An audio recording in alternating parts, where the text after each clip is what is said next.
winter-weary New England is bracing for another round of snow that could bring up to 2 feet of snow in some areas of the region. The National Weather Service issued winter storm warnings for central New York, the western Catskills and much of New England through early Tuesday. "I'm frustrated. The last thing I want to be talking about is another 24 inches of snow. I want to move on to something else," Boston Mayor Marty Walsh said at City Hall. "It's unprecedented. Maybe up in Alaska or Buffalo, they have this amount of snow and they're used to it." Walsh said the city would close schools Tuesday as well, and he urged motorists to stay off the roads until the storm passes. Court closings Monday meant another weather-related delay in jury selection in the Boston Marathon bombing trial and in the murder trial in Fall River of former NFL star Aaron Hernandez. The snow is likely to cause problems for workweek commuters, though it wasn't expected to accumulate as rapidly as in earlier snowstorms, including the record-busting late January blizzard. It also posed little risk of the coastal flooding that last month's winter blasts brought. And while the snow is welcome at New England ski resorts, it's a headache for some businesses. "I normally have 15 to 20 dogs for daycare, but that's down to half a dozen. People can't get here," Bruce Billings, owner of K9 College and Bow Wow Resort, the dog training, daycare and boarding center in Holbrook, Massachusetts, 10 miles south of Boston, told the Associated Press. Billings said he's trying to clear outdoor play areas with a snowblower because only the biggest dogs can frolic through snow that's 2 to 3 feet deep. "I love snow. I just hate having to clear it," Billings added.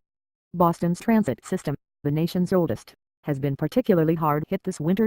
The buildup of snow and ice on trolley tracks combined with aging equipment has stalled trains, delaying and angering commuters. Governor Charlie Baker acknowledged last week the MBTA was handed an extraordinary situation with old equipment but said the system's overall performance was unacceptable. Over the weekend, the Massachusetts Bay Transportation Authority said crews were doing everything they could, including deploying massive jet-powered snowblowers, to clear tracks before the storm. Baker said Boston's subway lines will operate on an abbreviated schedule Monday, and he encouraged residents to work from home and avoid travel. The MBTA said it will try to keep commuter trains on a normal weekday schedule, but delays are likely. Boston's Logan International Airport will be allowing only a limited amount of flights to arrive and depart Monday, so travelers should check with their airlines, Baker said. State offices will be closed Monday, with only emergency workers required to report for duty. Baker said the cumulative impact of the storm is a major challenge, as parts of Massachusetts have already seen over 60 inches of snowfall over 2 weeks. In many New England communities, the obvious problem is where to put the new snowfall. David Lombardi, Public Works Director for West Warwick, Rhode Island, told the AP that his town was already clogged with piles of snow several feet high and school buses were parked in the usual snow storage lot. "I don't know what we're going to do yet," Lombardi said. "It's tough trying to find a place that meets all the proper environmental criteria.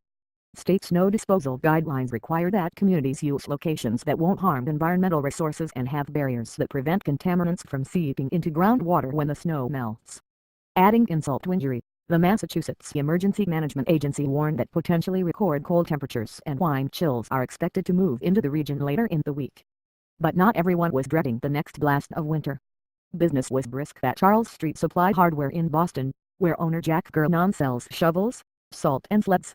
He drove to Portland, Maine, to stock up so he'd be able to meet demand when the storm hits full force.